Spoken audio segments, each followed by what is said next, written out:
Hi, everyone, and welcome to the As I Amber podcast. I'm Amber, and I love to talk about music, travel, society, and pop culture.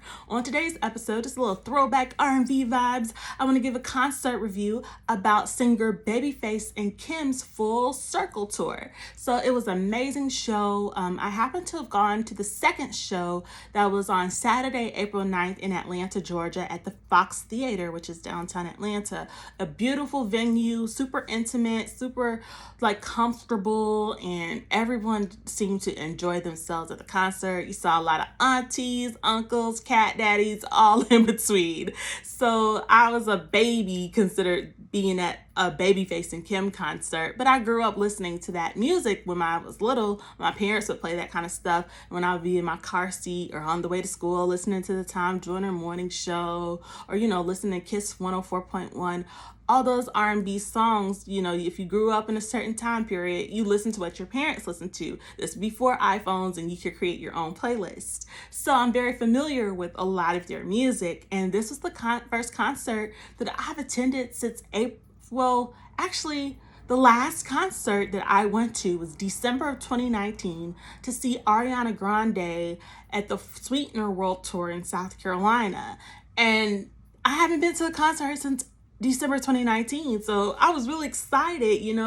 I know COVID is still happening, but I was just happy to get out and enjoy live music again. There's nothing like just a good vibe, a nice concert with great artists. And one thing about it, Kenneth Babyface Edmonds started the record label LaFace Records in 1989 with other producer L.A. Reid in Atlanta, Georgia. So Babyface is very familiar. Atlanta was the home base of his record label at one point. So I thought the concert was amazing. And Kem and Babyface were the only performers. There was no opening act, but there was an intermission until you get your drinks or whatnot. But the thing about having concerts in Atlanta, I always find it interesting to people watch and just see what kind of people show up to certain concerts. So like I said before, you saw a lot of aunties, uncles, that kind of crowd. But I think about when I went to a Beyonce concert in Atlanta, she had an opening act, and she usually picks an Atlanta artist to be an opening act. But for Babyface and Kem, they have so many hit songs that there really was no need for another artist, because Babyface, he has his songs like For the Coolin' You, Two Occasions, Soon as I Get Home from Work, Whip Appeal, those kind of songs that have gone number one. But he's also written so many songs for so many different artists. And just to name a few, if he would have performed every song he's written for other people, we would have still been there. Babyface has written from everyone from Toni Braxton to Whitney Houston to Bobby Brown to TLC, Usher. Like, his record label, LaFace Records, you can't listen to 90s R&B without mentioning Babyface. He wrote a lot of the songs that we love. Everything from Tevin Campbell's Can We Talk, Boyz II Men, End of the Road, Drew Hill, We're Not Making Love Anymore. Songs like Love Shit About You Home by Toni Braxton, Baby Baby Baby by TLC, Red Light Special by TLC, John B, Someone to Love. Like, so many R&B hits for days. And I really appreciated how Babyface is so chill and humble. Like, to write all those songs that were number one hits in the 90s, early 2000s. Even now, he's written number one hits, multiple Grammy Awards, everything. He just seemed really cool and down to earth. I didn't get an opportunity to meet him, but from the stage, you could just feel his presence was like really calm and fun. And he was hitting every 8 count. And remember, I told you he wrote Every Little Step I Take by Bobby Brown on his Don't Be Cruel album. And he was dancing. He was hitting all the steps with the background vocalists and the background dancers. And he had an amazing band, a trumpet player. I think it was a saxophone player. I'm not really sure. But everybody was killing it. It was just an amazing experience. Most of the audience was standing up the whole time. Babyface's microphone was on. You could hear those vocals super clear. Wasn't no lip singing. like, he still got it. Like, Babyface did better than a lot of people younger than him. I'm just gonna keep it real. I've been to a lot of concerts, seen opening acts and different people, but Kenneth Babyface Edmonds at 64 years old still got it. And after Babyface performed all his hits and the medley of songs that he's written for, my favorite part of his part of the concert was when he did a tribute to Whitney Houston, and everybody had their phones out, and on the screen behind him were like clouds with Whitney's face on it, with her singing Shoop from the Wedding to Excel soundtrack, because he wrote that soundtrack too. And it's just like, oh my God, I forgot about that.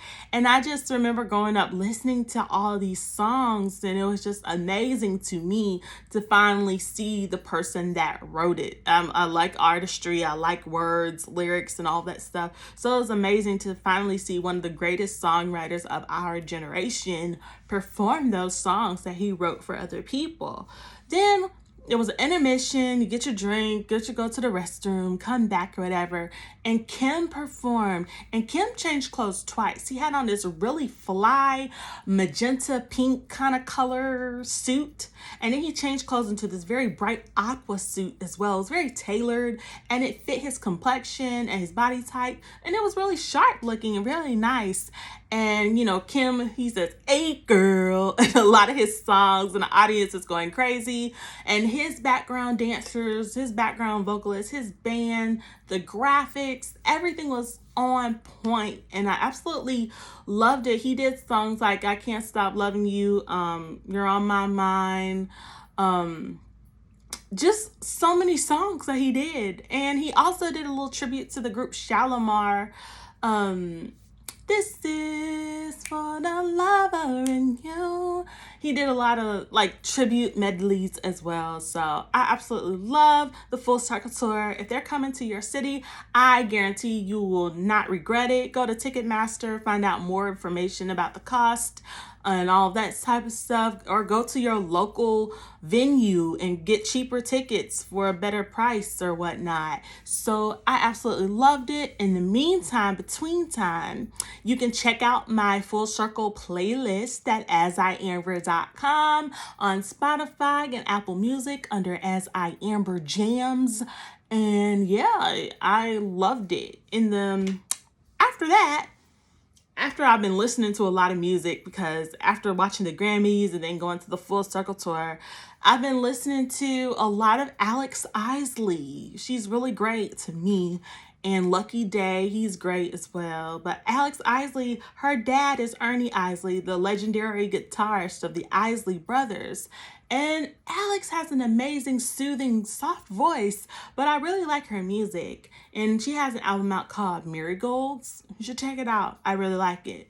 In between time, I've also been reading, so I told you all last time, I think. I'm still not finished with it yet, but I'm reading the Budgetnista Tiffany Aleche's Get Good with Money book. And she talks about how she started out as a preschool teacher in tons of debt during the recession, and how she has gotten her financial empire together. It's really awesome. Check out a Black author or writer. She's amazing. I've also been trying to catch up with Bel Air on the Peacock app. So Bel Air is like a reimagining, more dramatized version of The Fresh Prince, and it was produced by Will Smith and all of that, and it's a really good show. I like it, and I hope it stays on the air considering all the shenanigans with Mr. Willard Smith. But in the between time, I appreciate you so much for listening and watching the As I Amber podcast.